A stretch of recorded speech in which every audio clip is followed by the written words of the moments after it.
It's now several months past since the last eruption in the Iceland Reykjanes Peninsula. We are seeing several earthquakes over the past few days.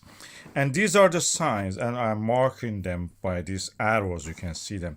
If they're not by artificial means, meaning machinery, it may be the sign that the land is opening yet. In the Rift Valley we are now, it's a Grindavík Rift Valley. This is the name I've given, and these are opening up the space for the magma eventually to move into that space. We know that the Atlantic Ocean in this area is opening. This is the Mid-Atlantic Ridge. It's a tectonic movement, and this eventually will lead to creation of a space and the eruption.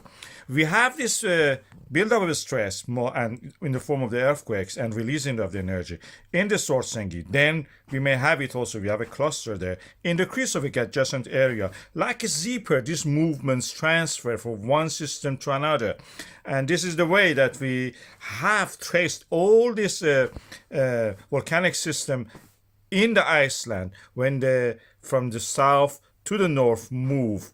We are seeing through the seismograms and interferometrograms the movements of the magma under the ground. It was quiet for a while, so that's the reason we said that maybe there is a delay in the eruption. But now we are seeing the buildup of the stress again started. The magma is there, bulging up the ground upward and creating this pattern of the stress we are seeing here. This is the measurements of the distance between satellite and the ground surface by our stations on the ground.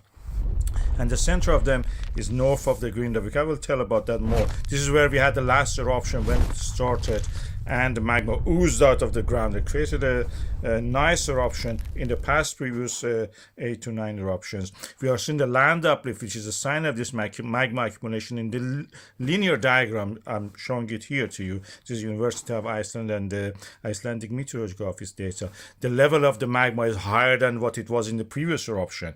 So we expect eruption any moment. It can happen anytime.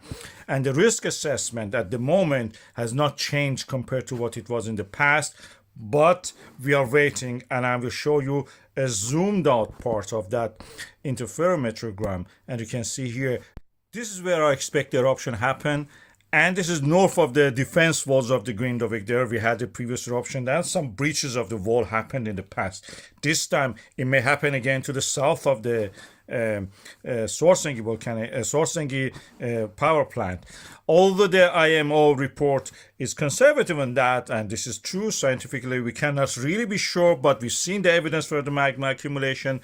But based on what I have analyzed and showed you the data, it's quite possible that we have the eruption. We're close to the eruption level. This is a geologist analysis. This is not a copy and paste, robot doing these things for you and just copying without knowing what it means. Somebody who is a known geologist probably. And this is the analysis that I have given, and you can expect something in the near future.